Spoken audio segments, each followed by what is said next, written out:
Think we're good to go. Cool.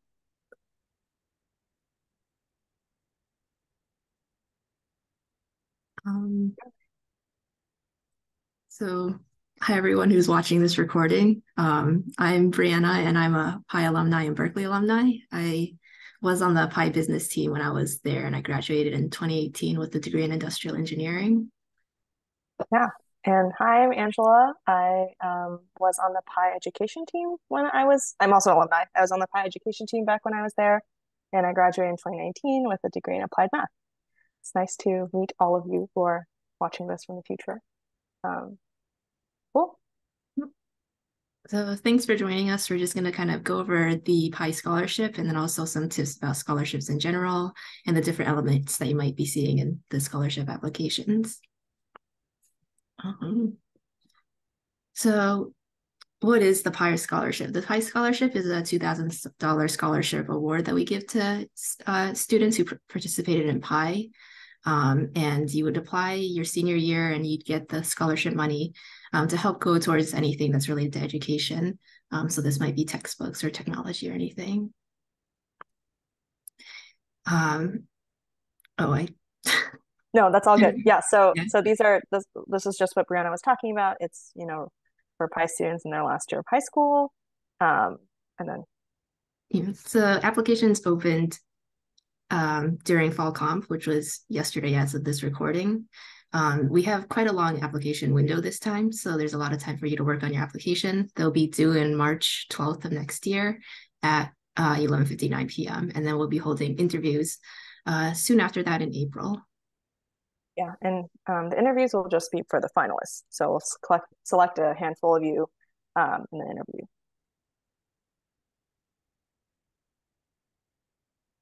So we have this scholarship to kind of help students with pursuing higher education, and also to kind of promote STEM for all the students here. This could be either students who are interested in working directly in STEM or students who are just helping to promote STEM in other ways as well. So you may be wondering what promoting STEM might look like. So it doesn't just have to be working as an engineer or being a researcher. There's a lot of different ways that you could kind of help promote STEM to future generations or within your communities.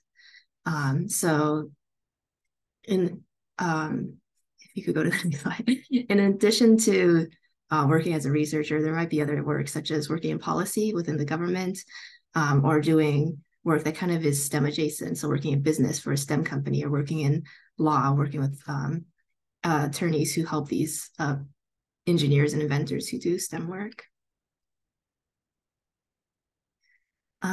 So in terms of where you can find our materials for the scholarship, the application and this presentation are both found online on our website. And then you could just follow the link right here. And you'll be able to see both the materials for the scholarship itself as well as other useful materials. So there's a couple of components to our scholarship. The biggest chunk of it are short response questions. There's 4 of them, and they're about 250 words each, kind of asking different questions so we could get to know you as a person. And in addition to that, we look at your unofficial transcript, and then we ask for a recommendation letter, which is optional, but it's highly recommended because sometimes your recommender could kind of sell you and kind of share different aspects about you that you may forget to mention yourself. So once we kind of look at all these different components, the scholarship committee has a short list of finalists, and these finalists will be brought in for the interviews that we mentioned earlier at the beginning of April.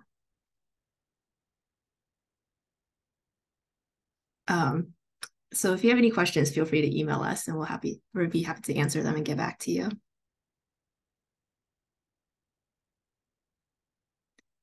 So for letters of recommendation,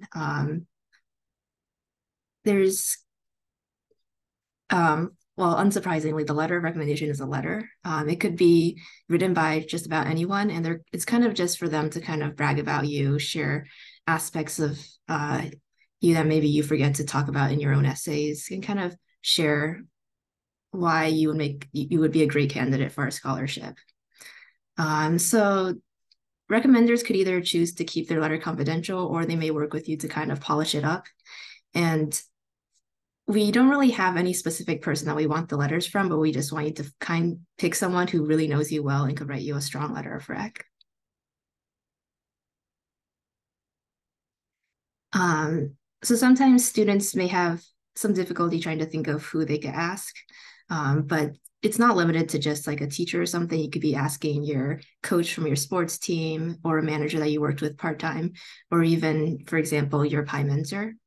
And it's really just someone who could talk about your uh, abilities and why you would be such a great candidate for the scholarship. Um, and if you still have trouble figuring out who you could ask your peers as well, see who they're asking, kind of get ideas from there. But writing the letter could take some time. So you want to brainstorm maybe 2 to 3 options just in case your first choice doesn't have the time to write that letter for you. Um, So once you have an idea of who you want to ask, you typically want to ask them as soon as possible because it may take them some time to get back to you and then also to write your letter. We have email templates available online through this link, which is also on our website. And the email template will just kind of show you how you could ask someone through email to write your letter. And if they forget to write you a letter, you could send them reminder emails. We also have templates for that as well.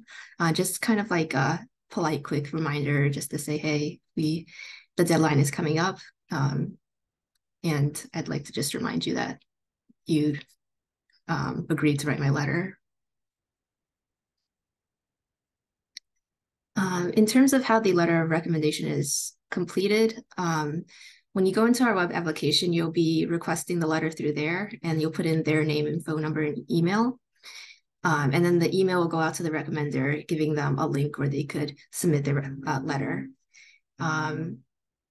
Sometimes there's some trouble getting the link out to the person that you're requesting the letter from. So if you could, if they're having trouble finding that email, you could resend it. And then they'll just upload the letter through there.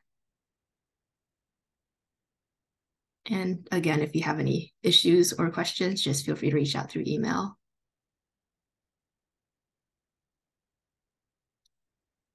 So we have a bit of a suggested timeline here. There is more time for you to apply compared to previous years, but you don't want to hold off until the last minute because students may underestimate how much time it takes to put together the application. So throughout October and November, you'll want to brainstorm your ideas for each of the prompts, and then also figure out who you want to ask for your letter of rec and ask that person if they could write the letter for you. And as you go into November, December, this is when you want to start outlining for the prompts and then asking friends for feedback. And once you've kind of got good outlines for each of them, you want to start drafting for the prompts and also getting feedback along the way. During winter break, where you may have a bit more time and you don't have as much school things on your plate, you could start drafting your drafts for the remaining prompts and then also getting feedbacks and trying to get as close to a final draft as possible. And around this time, you may want to remind your recommender about the letter as well. So as we head into February or March, this is getting down to the deadline for the application. So you'll really want to start finalizing everything, have someone help you read through your application and make sure there's no issues or errors, and then really polish up your application based on the feedback that you're getting. And then in early March, if you haven't gotten the letter in yet, just remind your recommender one more time about the letter of rec. And then as we near the deadline, just submit the responses and confirm that the letter is submitted as well.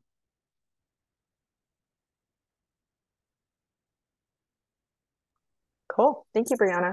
I'm going to take over for the short answer responses part. And so Brianna talked about, all the, like, what am I trying to say? The logistical parts, right, about how to submit the application, what we're expecting, what to look for. And I kind of wanted to dig more into how to answer how to answer the prompts.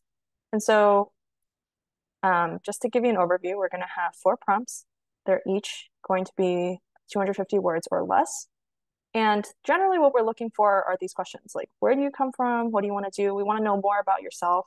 We want to know about what you're curious about and like how you want to use that knowledge.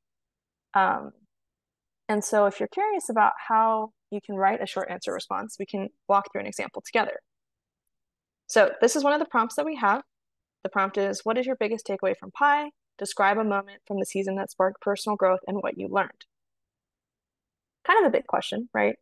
And so our suggestion is to try to get your brainstorming going is to reword the prompt into something you can answer a bit more easily. Instead of this really big question, just ask yourself like, what's the best time you had in PiE? What's your favorite memory? And what's something that you learned? And so here's an example. This actually is an experience from someone on our team. Not my experience, but this is a real answer. And what they had written down for, during their brainstorm is that one of their favorite memories was the first final comp that they participated in as a staff member. So that was an idea they had.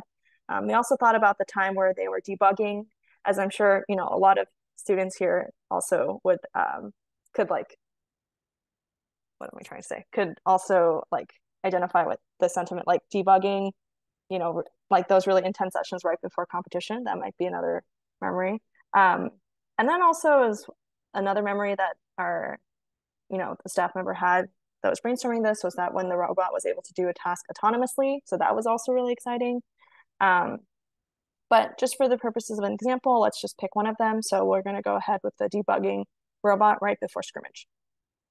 And so for how to plan and outline your response, we just have an example format here. You might have seen this in English class. You might have a better outline in English class, but this is something just to get us started.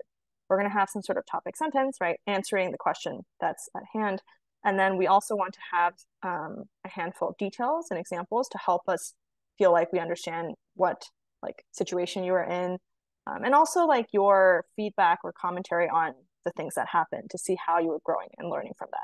And then lastly, of course, we want to see what your conclusion is and kind of just bring us back to the main purpose of your response.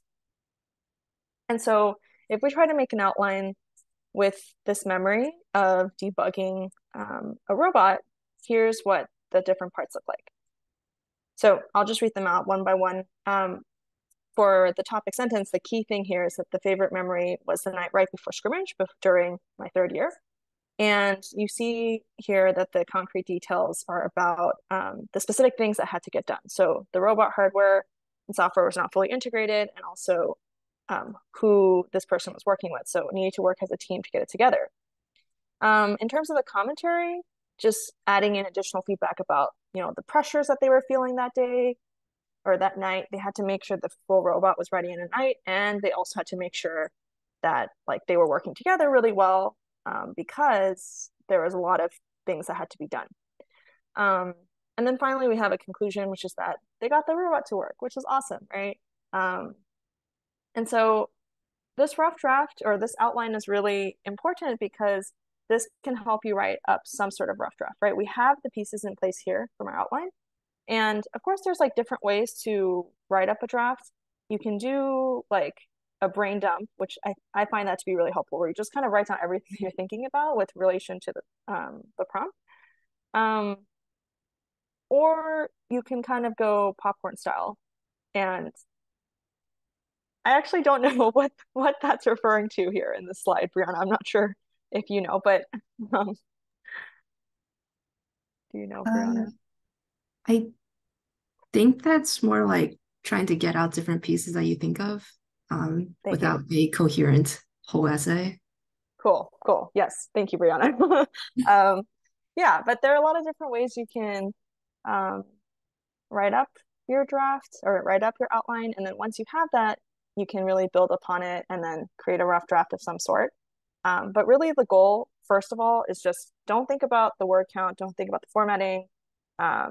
Just try to get something down on paper that you can start with. I think oftentimes starting, especially with scholarship applications, can be that's like the biggest challenge. And so here is an example of a rough draft. I'm going to just give you like a minute or two to read it. Or I guess since this is our recording, I'll just go ahead and read it out. So the rough draft is, my favorite memory in PiE was the night right before scrimmage during my third year. A few other staff members and I wanted to make sure the game was working well, but much of the software and hardware was not integrated. So we spent many long hours throughout the night fixing bugs together.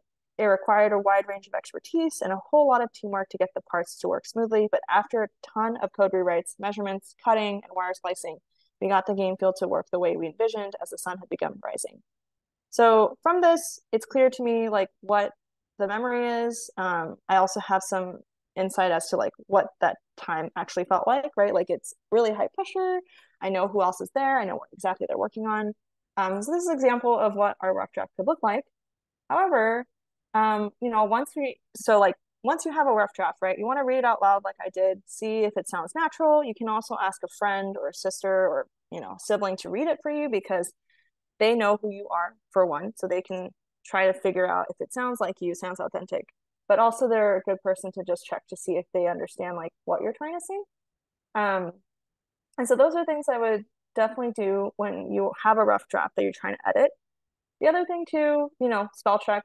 That's basic, but still really important. So making sure that you use spell check so that that's like the bare minimum for professionalism for these responses. And then lastly, just like keeping in mind that like we're not looking for you to like sound really smart or whatever that's supposed to mean, right? Like whatever that means to you. We just want you to be really clear and be authentic and sound like yourself and say something that's meaningful to you. And so there's a bit of rewording that we do in this example just to give some more feedback or sorry, some more context around what is happening and also like what the person writing the response, like what is actually going on in your head, right? And so here, I had an idea as if you think about me as someone who's like reviewing these applications, I had an idea of like what the night was actually looking like and what kind of concrete work got done.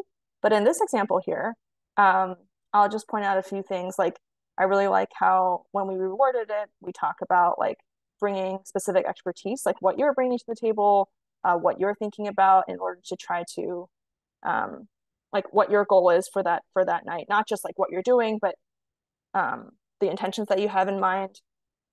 And then also just providing more context as to why you're doing things a certain way. I think that's also really helpful to see.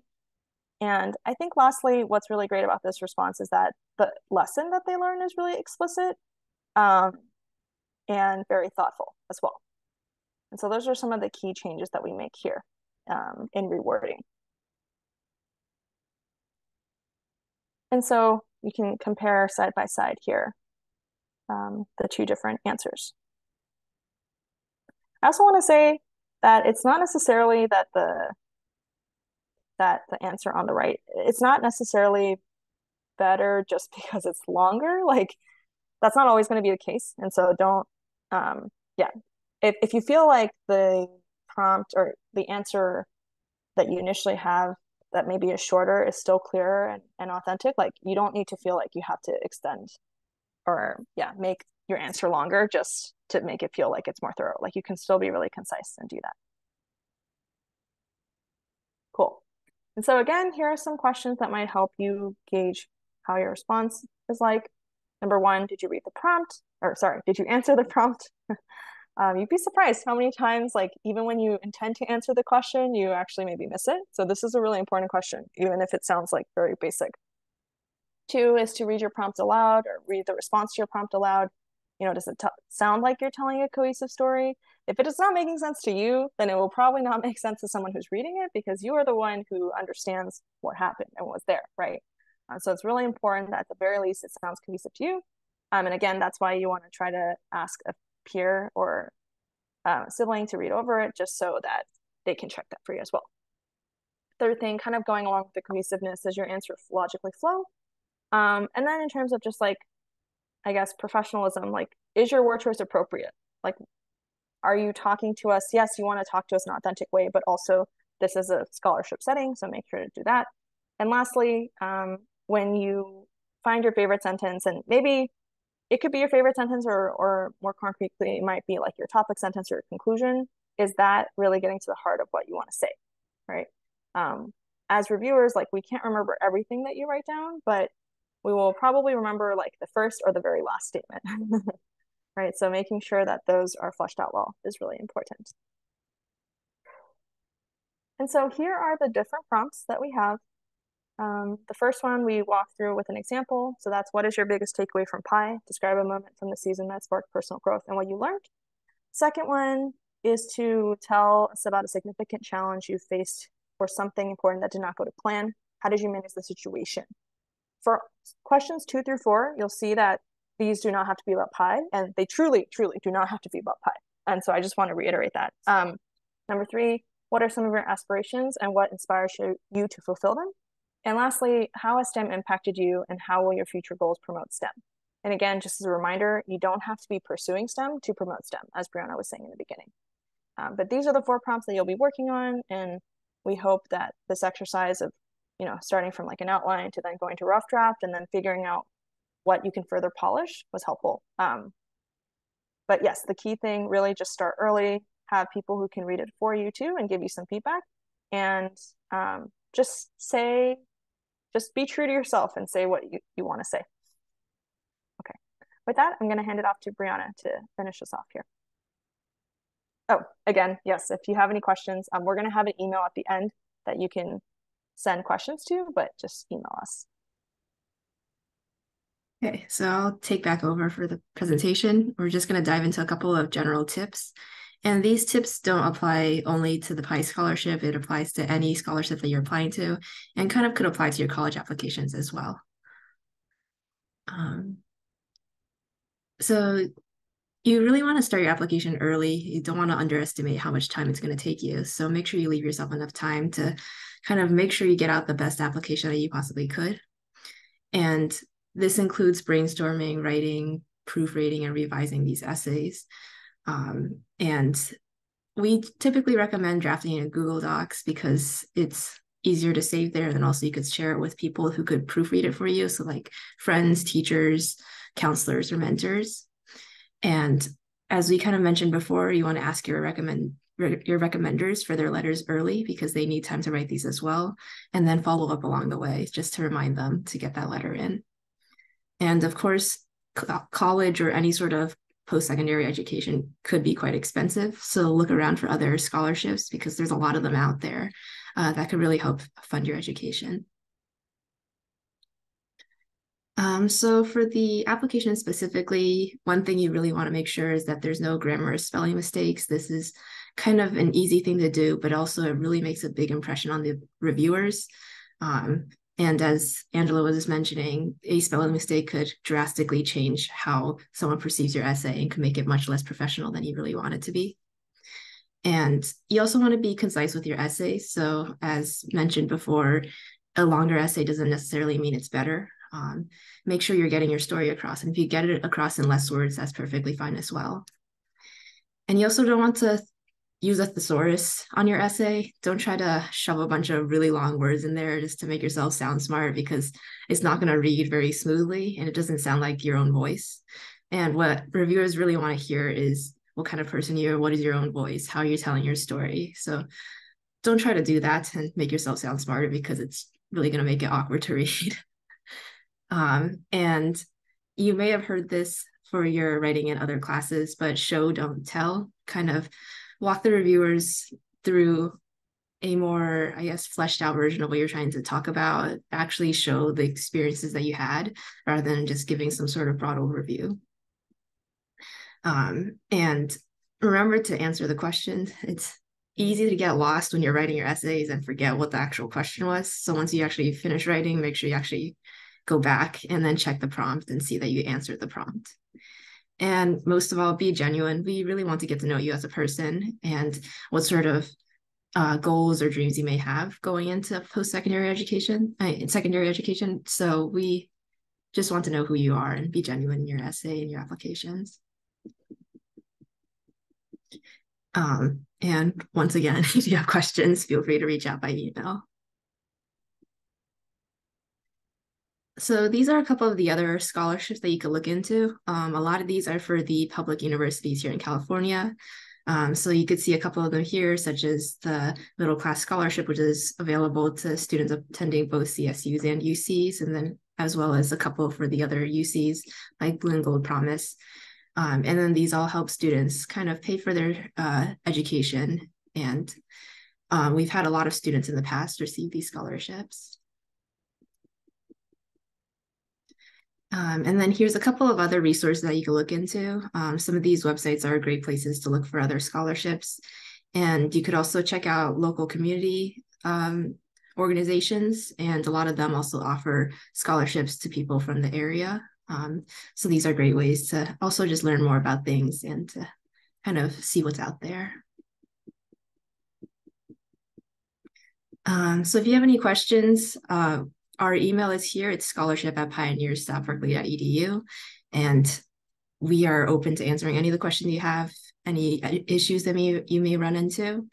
I don't know if this feedback form is quite relevant because it's just a recording, but if you have any feedback, we'd love to hear it.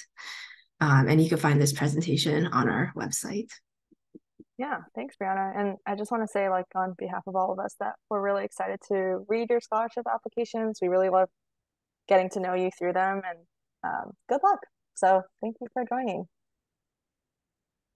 Bye.